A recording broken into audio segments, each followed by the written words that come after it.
The January 6th committee, we think, wrongfully constituted. We think the work was tainted. We think that they may have very well covered up evidence and maybe even more nefarious activities. When he does, I believe the BLAG should and will take a 3-2 vote for the House to seek leave to file an amicus brief with the en banc court that the January 6th committee was illegitimate. Don't get it twisted. This is what they're doing to make the American people think that everything is fair and square when we know it is not. It's much like Hunter Biden, who's still walking around freely despite the sham of a trial that they had for him to make them look like they're not biased. House Republicans vote and they declare the J6 committee illegitimate. It's an early vote at an early stage. It came from this organization called the Bipartisan Legal Advisory Group in the House of Representatives that has some power to do some things, and they've approved a new brief that's filed in a very important case. But the real importance of this is that there is momentum now to declare the work of the prior committee invalid, because it is. They constituted themselves using House resolution called H.R. 503, which they said gave them permission to do all this work. But the problem is H.R. 503 wasn't even followed according to their own rules. And what happened was they put together a committee that was only 9 members when it should have been 13. Should have been 5 Republicans, was only 2. The minority Republican Party should have been able to participate in the selection of those minority members. They did not. And so H.R. 503 was illegal, which means everything that came out of H.R. 503, all the subpoenas, all the inquiries from Liz Cheney and Benny Thompson's were all illegal. And now Mike Johnson has got the memo, and he's talking about this as well. And this is a new declaration from the House of Representatives from Mike Johnson about what they're doing next. On filing an amicus brief in his appellate work there in his case, because the January 6th committee, we think, wrongfully constituted. We think the work was tainted. We think that they may have very well covered up evidence and maybe even more nefarious activities. We've been investigating the committee itself. We disagree with how Speaker Pelosi put all that together. We think it violated House rules, and so we'll be expressing that to the court, and I think it will help Steve Bannon in his appeal. So, great news that they're going to be declaring them invalid or illegally constituted. This came about from a letter from this guy whose name is Representative Jim Banks, member of Congress. Let me walk you through this. Gives us some background. It says, all right, listen here, Johnson. Under your leadership, the House has released a ton of security footage from J6. We've seen it. Loudermilk's got it. He's continued to investigate this, and I'd like to thank you for all your efforts on this. But today, I write regarding about the former prosecution of former senior advisors of Trump, Bannon, and Navarro, who have now been sentenced to prison for failing to comply with subpoenas. I believe several factors make the committee illegitimate and saying these subpoenas are unenforceable. As you know, the committee is the first and only congressional committee in history composed entirely on partisan lines. I was originally selected by then Minority Leader Kevin McCarthy to serve on the committee. However, Pelosi didn't appoint me, refused. It was the first time in history that a House Speaker has blocked a member selected by the Minority Leader from sitting on a committee. Furthermore, the committee repeatedly violated House rules in its own charter. They passed H.R. 503, including the provisions limiting its deposition authority. They directed the committee chairman to issue subpoenas after consultation with the ranking minority member, but the committee did not have a ranking minority member. In addition, to ensure bipartisan legal representation, the rules say that the ranking minority member can designate counsel to question the deponents, but they only answered to Chairman Thompson and to the Democrat Party, so there was no compliance with the rules. This rule also says we have 13 members, 5 of whom shall be appointed after consultation with the minority, but no, only 9 were on the committee, 9 of whom were appointed after consultation with McCarthy, none of whom were appointed after consultation. Now, in this other case, Yellen versus the United States, the Supreme Court overturned contempt of Congress convictions because the subpoenas were issued in the violation of House rules. And finally, also, thanks to Chairman Loudermilk's work, we now know that the committee deleted hundreds of records shortly before the 118th Congress and the start of the House Republican majority. This willful destruction of evidence violates House rules, and because the improperly destroyed documents included evidence of the committee's own misconduct, they could have assisted Bannon and Navarro in their defenses. And so, given the committee's unprecedented norm-shattering behavior and their partisan motives and structure, if you were to direct the Bipartisan Legal Advisory Group to file an amicus brief in support of Bannon, it would have my full support. Sincerely, Jim Banks, member of Congress. And so they have done that now. Now, this was another idea from Matt Gaetz. He shared this some time ago on with the Tim Pool show, and here is what that sounded like. I believe the only way Steve Bannon does not go to jail is if there is a vote at an entity called the BLAG, the Bipartisan Legal Advisory Group. It is made up of the Speaker of the House, the Majority Leader, the Majority Whip, the Minority Leader, and the Minority Whip. So the Republicans hold a 3-2 in this. Bannon is going to petition for an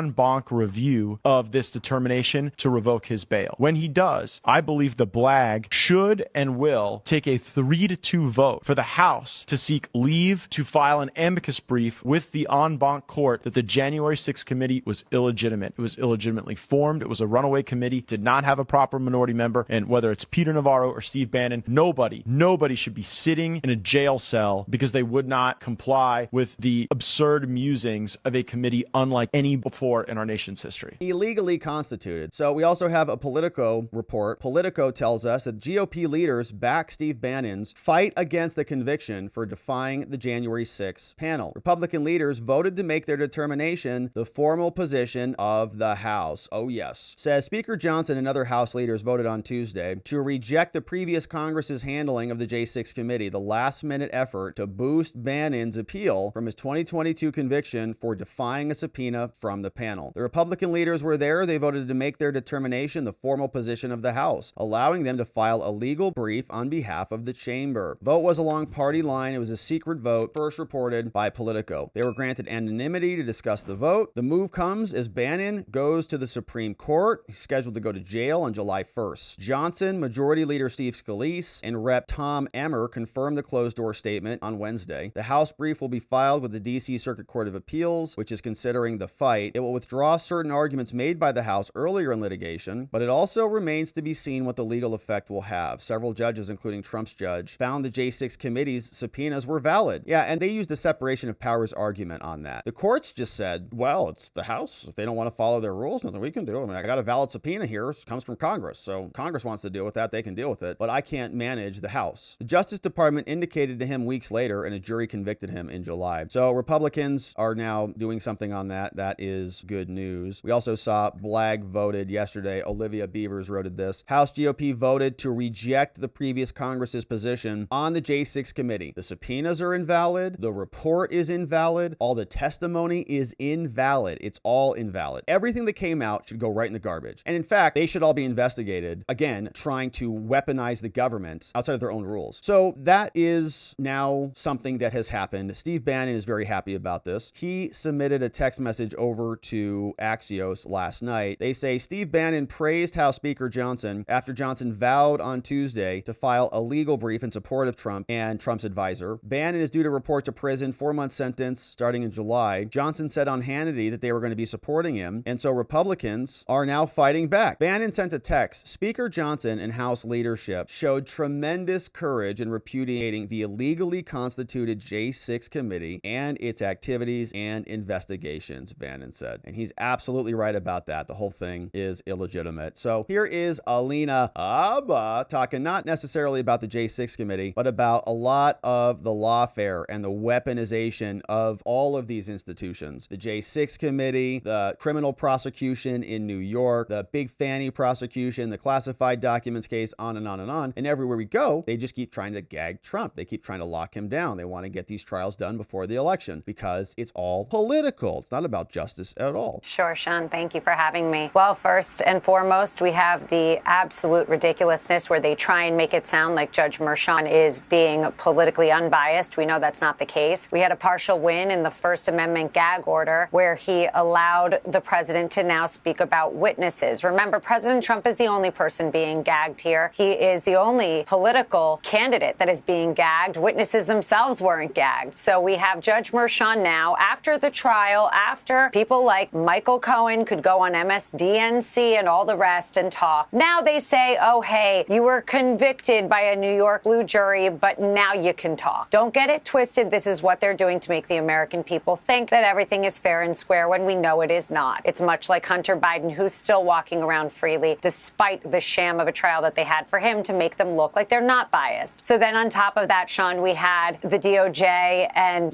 Jack Smith, who we do not believe is even a valid special counsel, who wasn't appointed properly, shouldn't be in the position, and stealing money from now asking for yet another gag order. It's no different than what we're going to see on Thursday. They are orchestrating everything through courts. If they can't hype up and hop up Joe Biden, they'll just make sure they silence President Trump while they go after him politically in the courtrooms. We're seeing it time and time again. It's got to stop. We're going to see what they recommend from the prosecution side. Obviously, there's some back and forth, but I don't put anything past them. If you recall a few weeks ago, after the trial, someone spoke on The View and said, I've spoken to people in the prosecutor's office, in Alvin Bragg's office, and I've heard that they're going to recommend 1 year at Rikers. First and foremost, why are you speaking to anybody from the DA's office? Secondly, the fact is, I wouldn't put any of that past them, Sean. They couldn't beat him when they put him in court. They couldn't beat him when they put gag orders on every single case. But now they're going to try and jail him. I don't doubt it. It will literally cause an uproar in this country. They cannot do it. It would be ridiculously desperate. But hey, they are. They can't win. Biden's their candidate. So that was Alina Habba explaining of what's happening in this lawfare all across America. And of course, she's right. She has very astute legal analysis. But it is true. It's ridiculous. They are gagging him. They're locking him down geographically in different regions. They're sucking the time out of his day. They're sucking the money out of his campaign coffers and gobbling up all the resources they can because they have nothing to stand on. They've got no ideas. They've got no policy successes they can turn to. And they live mostly miserable lives. So they wake up every day finding out who their political opponent is. It's always somebody. It happens to be Trump right now, but he's just the current flavor. They're maniacs. They want total power and unbridled submission from all of us. We're not going to give it to them. We're going to be here continuing to cover this, my friends, and we appreciate you joining us as we do. Thank you for subscribing wherever it is you're watching this channel. Thanks for liking the video. Thanks for inviting someone you know to come over and join us as we continue to expose this monstrosity of corruption that is our federal government. We have a great segment coming up. If you missed it earlier, we're talking about SCOTUS and how they're authorizing censorship all across America again after what we saw in 2020 and 22. They're going to allow it in 2024. So if you missed it, that one's coming up next. We'll see you over there and back here on the next one.